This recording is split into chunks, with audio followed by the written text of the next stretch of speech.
and around the world. I'm Charita Binipurarachi. And I'm Hishayna Ali. Let's have a look at the headlines for tonight.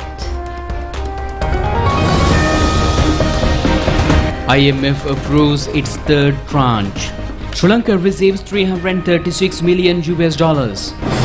The President says that he is committed to ensure a satisfactory life condition for all citizens. State Minister Shehan says that it is doubtful whether the opposition is attempting to create uncertainty in the country to ruin the economy. Several parties expressed their protest for the opposition leader's statement made with regard to the 13th Amendment. People expressed their protest against the postal strike. Casual workers of the SLTB have been made permanent. G7 summit begins in Italy.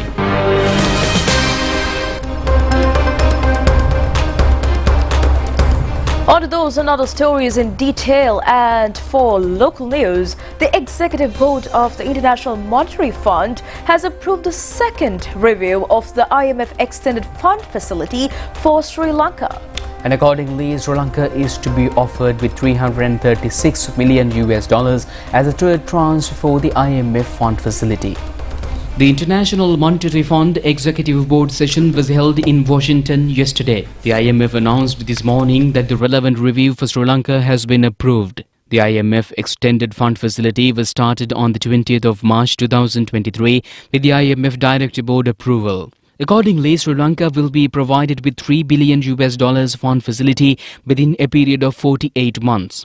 Aim of this IMF program is to re-establish Sri Lanka's macroeconomic stability and the debt sustainability. Another aim of this program is to provide relief to poverty and vulnerable groups and securing the stability of financial sector to enhance economic growth in the country.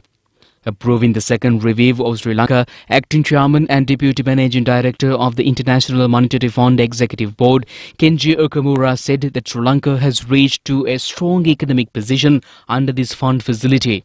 He stated that although there are minor lapses, Sri Lanka has achieved in the targets given. He added that Sri Lanka's economy is gradually strengthening again and foreign reserves are increasing. And in the meantime, State Minister Shehan Singh says that the International Monetary Fund has approved the third tranche of its fund facility, praising the President and the government for taking necessary measures to rebuild the country's economy. He made these remarks after the IMF Executive Board approved the third tranche of fund facility to Sri Lanka. State Minister Shehan Singh has said that the economic reform policies adopted by the government under the leadership of President Ranil Wickremesinghe has been admired by the IMF. He said that to achieve these economic milestones, lots of sacrifices had been made by the President, government and people of this country. The State Minister further stressed that there is an allegation by certain critics, especially the position that the country's economy and administration is handled by the IMF. He added that these allegations, however, are false. He said that the IMF only guides the economic reforms and such reforms were not subjected to the country forcefully. He further said that the government requested guidance from the IMF for economic stability, whereas the IMF guided through a roadmap. He further said that the government under the direction of the IMF had to decide to achieve economic stability through various economic reforms for the betterment of its citizens. The State Minister emphasized that the government under the leadership of the President stood with the decisions to go ahead with the economic reforms for economic stability, and as a result, outcomes has been positive. Such achievement is evident through data, figures and in reality. He further said that the country has arrived to the last stage of debt restructuring process. He said that there won't be an economic uncertainty hereafter.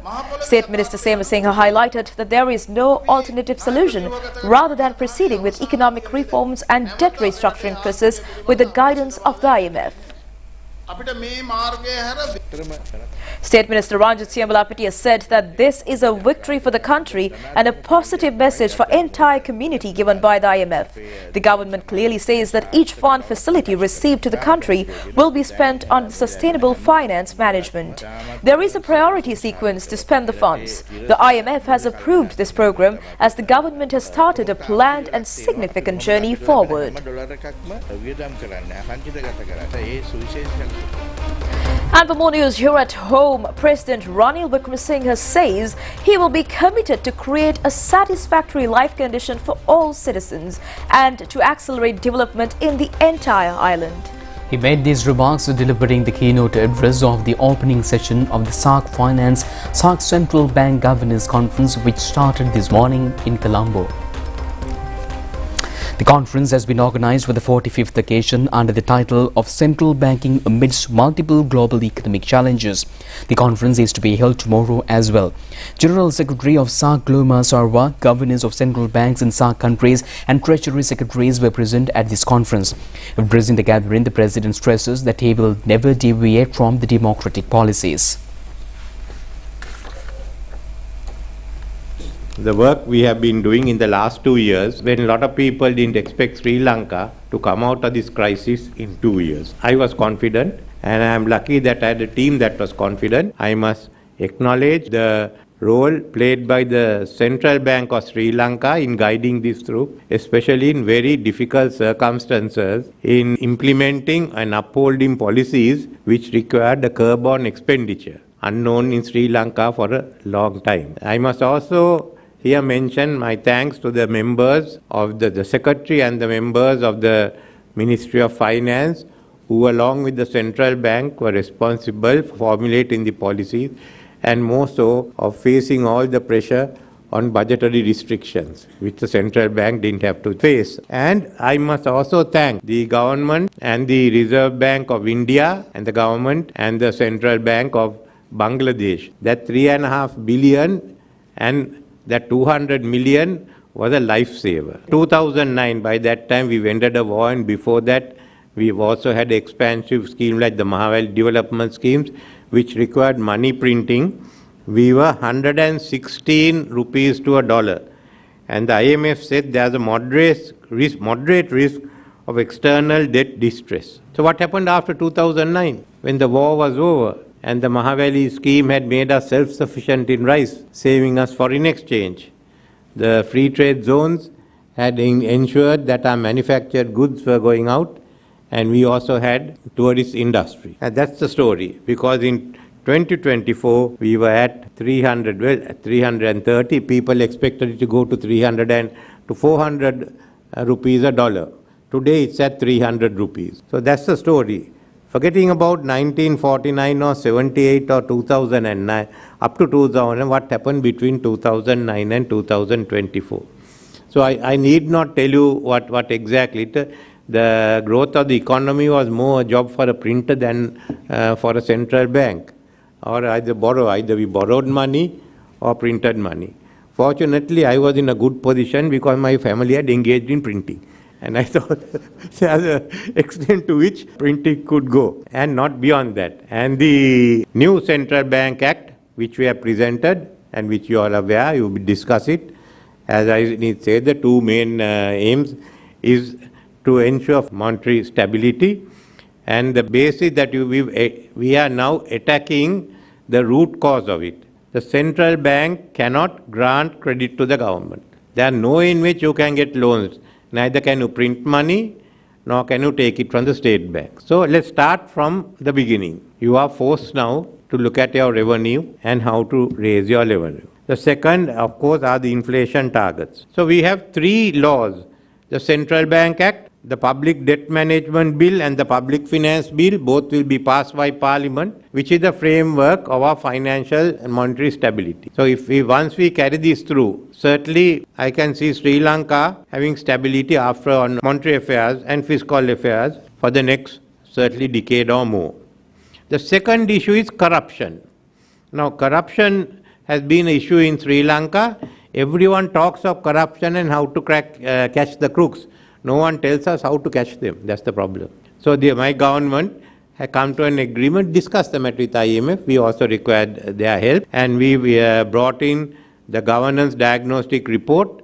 Many laws have to be passed. One has been passed, the Anti-Corruption Act.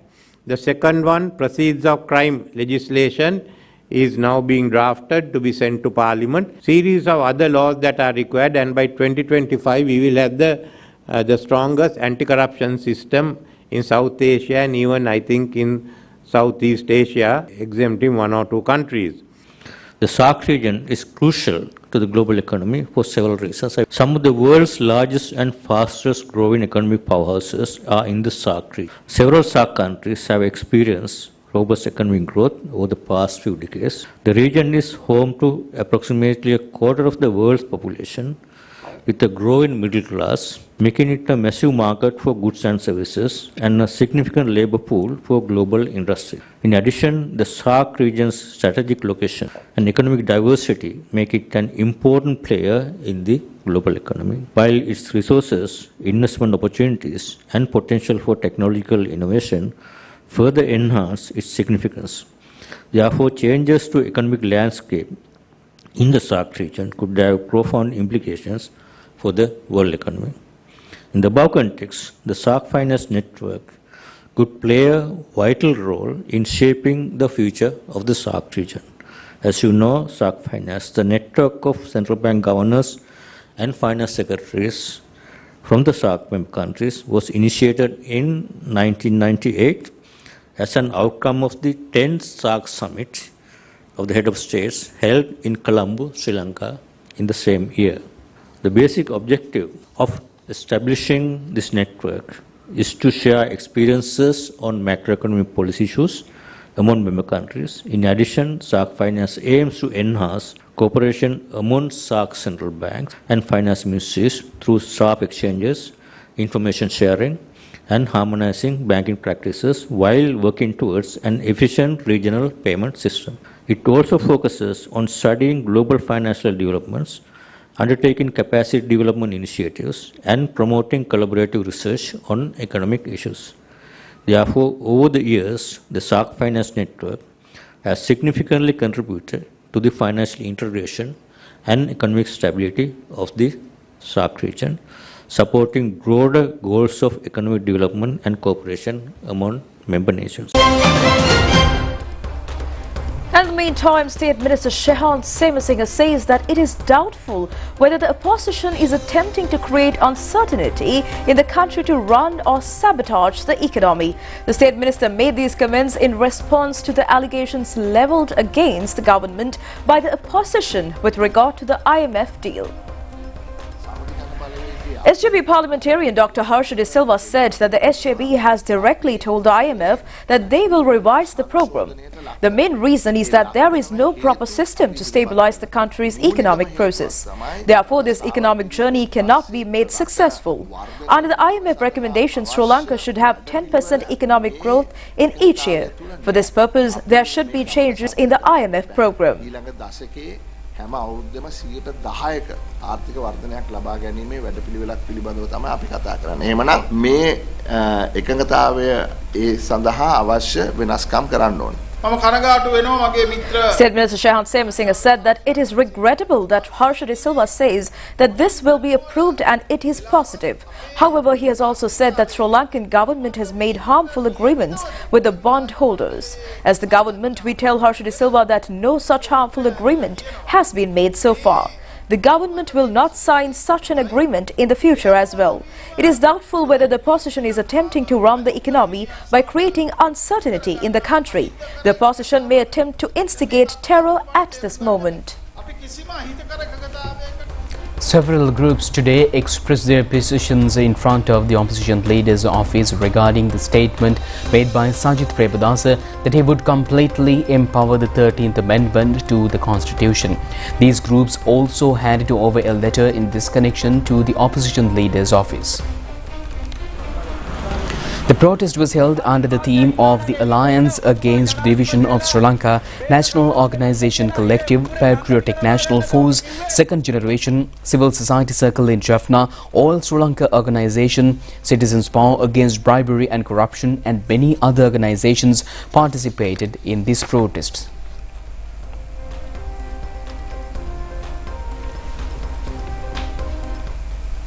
And meanwhile, several trade unions in the postal department started a trade union action by reporting sick leave from last midnight. However, services in many post offices in the island were carried out as usual. Expressing his view on media in this connection, State Minister Shantha Bandara said that action will be taken immediately to recruit very essential employees and to give them permanent appointments in future. This trade union action was started to stage protest against not recruiting new employees. The Postmaster General points out that the Postal Department has already taken measures to solve this problem. However, it is regrettable that some trade unions have started trade union actions at this juncture to cause inconvenience to the general public. However, many post offices managed to maintain the services today. State Minister Shantha Bandara stressed that the Postal Department will never be privatized. State Minister Shantha Bandara said that this problem has intensified since the Management Services Department has not given its approval to recruit new employees and to make them permanent. Therefore, the Postal Department is to start an official discussion with the Management Services Department next Wednesday. In addition, the committee that has been appointed under the patronage of Prime Minister's Secretary is to analyse all the matters in this regard and recruit only the essential employees. Moving on to more news here at home, all casual employees of the Sri Lanka Transport Board who has service between 14 years have been given permanent appointments. The distribution of appointment letters was held at the Temple Trees yesterday. The problem of workers belong to casual, daily basis, temporary, contract basis and long-term trainee categories has not been solved for a long time. After a lengthy discussion with the Transport Minister and trade unions, this decision has been taken to give them all permanent appointments. State Minister Dilum Amanugama and several others were present at this distribution of appointment letters. Minister Dr. Bandula Gunawardena said that after a general election, the usual custom by the supporters of the winning party is to break into the bus depots, attack and chase away the staff and take over by another staff who are aligned with the winning party. He said that there were instances where administrative heads and directors been offered to individual regardless of having basic qualifications needed for that post. He added that this is not subjected to one single party, it's common to many parties that have come to power in the past. Minister Gunawardena said that this should never be repeated from the upcoming elections. These governments had passed a constitution where officers or staffs assigned to a government institution could not be expelled regardless of the political affiliation and election outcome. President Ranil Wickremesinghe emphasized the need to cultivate a generation of youth equipped with the knowledge and training necessary to meet future challenges.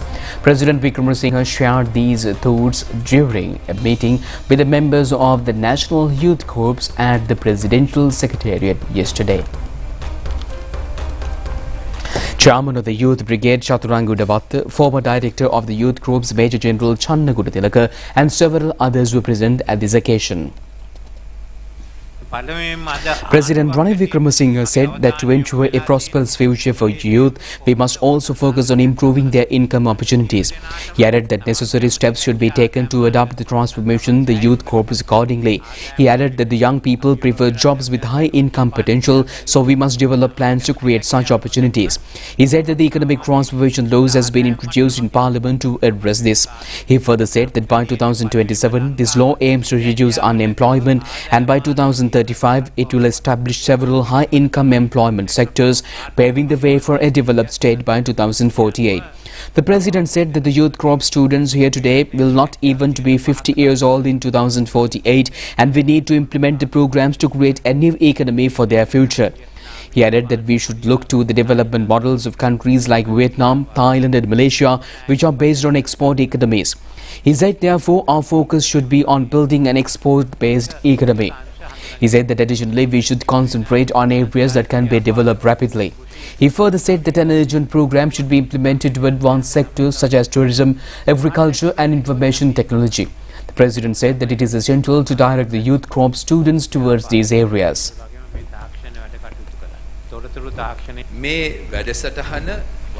Presidential Advisor on National Defence and Chief of Defensial Staff Sagal Ratnayake said that Youth Corps were established in 2002 under the concept of then Prime Minister Ranil Wickremesinghe to prepare youth for the future.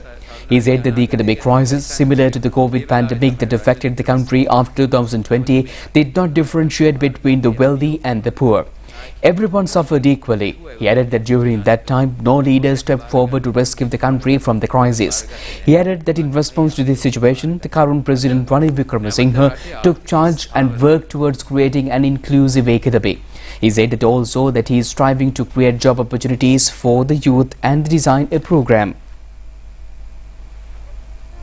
And in the meantime, President Ranil Wickremesinghe emphasized that all governors should actively ensure the efficient implementation of the government's welfare programs and promptly deliver their benefits to the people. The President made these remarks during a discussion held with the provincial governors at the Presidential Secretariat yesterday.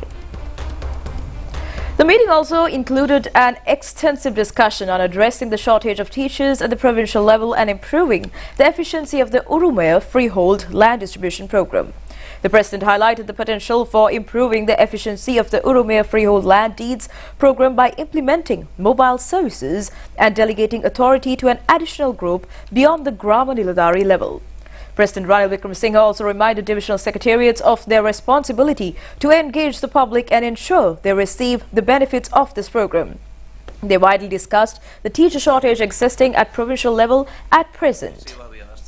Minister of Education Dr. Susil Premajayantha affirmed the government's commitment to addressing the shortage of teachers at the provincial level as soon as possible. He also announced that 2,500 new teacher appointments for national schools are scheduled for July 3rd.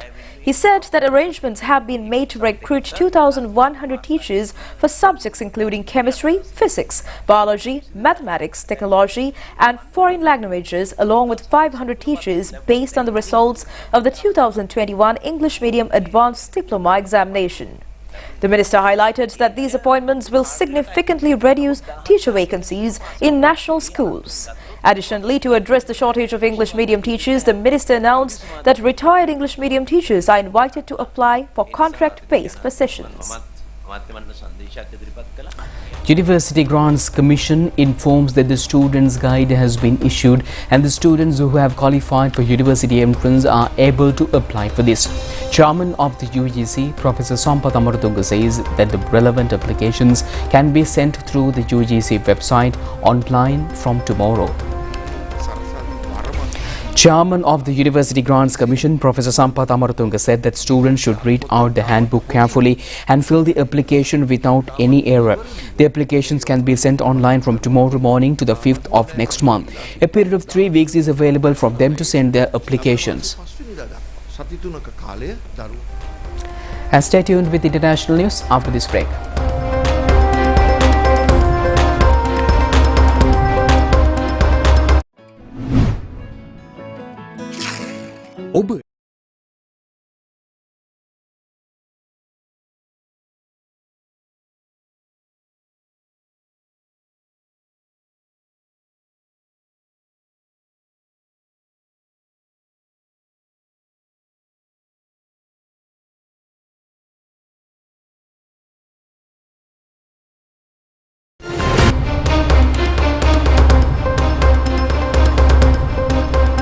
Welcome back with international stories. And Ukraine's President Volodymyr Zelensky stated that he expects important decisions to be made at the G7 summit of the leaders from 7 of the world's richest nations.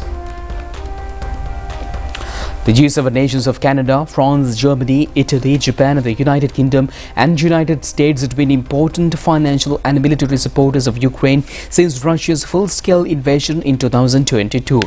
The White House stated that G7 has made good progress on a United States plan to use frozen Russian assets to raise $50 billion a year for his country. Volodymyr Zelensky, who will attend the summit in Italy, was also expected to sign new security deals with Japan and the United States. Moving on to more foreign news, at least 49 migrant workers, including around 40 Indian citizens, were found dead in a deadly fire that devastated a building in Kuwait's southern district of Al Manganaf. The fire that broke out in the apartment building located in Kuwait's Al Hamid Governorate early yesterday also left more than a dozen injured who were admitted to nearby hospitals.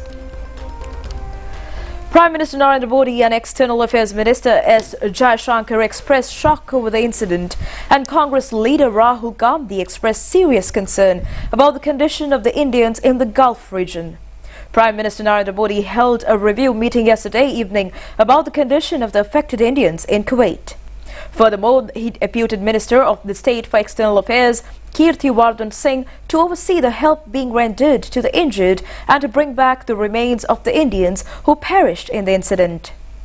Kerala Chief Minister Pinarayi Vijayan announced that his government will provide 500,000 of Indian rupees to each bereaved family and 100,000 of Indian rupees to the injured in the tragic Kuwait fire incident. Lebanon's Hezbollah movement fired multiple branches of rocket into northern Israel in retaliation of an Israeli strike which killed one of its senior commanders. The Israeli Defense Forces reportedly identified more than 200 projectiles across the border yesterday. Some triggers fires but no casualties were reported. It came as top Hezbollah official vowed that the Iran-backed group will increase the intensity, force and quantity of its attack. He was speaking at the funeral of Table Sami Abdullah, the field commander targeting in a strike. The Lebanon on Tuesday night, Hezbollah has stated that it is acting for support of the Palestinian group. Both were prescribed as terrorist organizations by Israel, the United Kingdom and the other countries. More than 375 people were killed in Lebanon, including at least 88 civilians, according to Lebanese authorities and the United Nations, while the Israeli military stated the same. Moving on, Russia failed to make any significant gains in its war in Ukraine during the past week and suffered a number of setbacks on its own soil. Meanwhile, Russia sought to project power far beyond its borders, sending a fortier to Cuba, which conducted missile drills along the way and threatened to disseminate long-range weapons to Western adversaries. On the ground, Russia's incursion in Ukraine's northern Kharkiv region appeared to be stalled as forces spearheading two separate initiatives in Vovchansk and north of Lipsy made to new gains. Russian forces did make constant incremental gains. Pinamu macang, prima kotumi fantamai.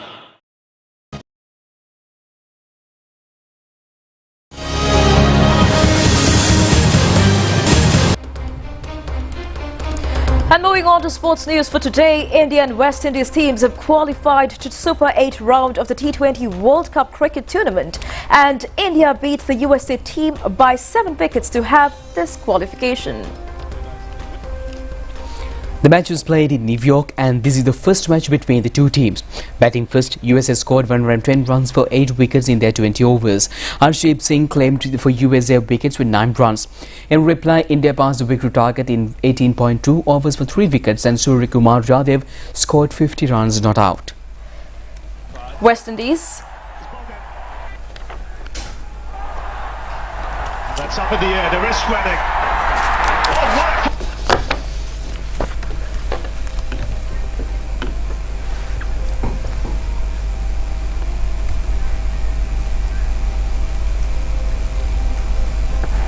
Oh, he's picked that up, he's picked it.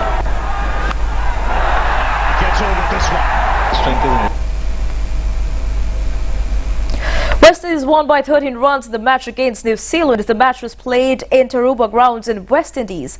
Batting first, West Indies scored 149 runs for 9 wickets in their 20 overs. Shefflin Rutherford scored 68 runs not out. Trent Boult of New Zealand claimed 3 West Indies wickets for 16 runs, and in response, New Zealand could only score 136 runs in their 20 overs. Glenn Phillips scored 40 runs and Alzari Joseph claimed 3 wickets for 25 runs.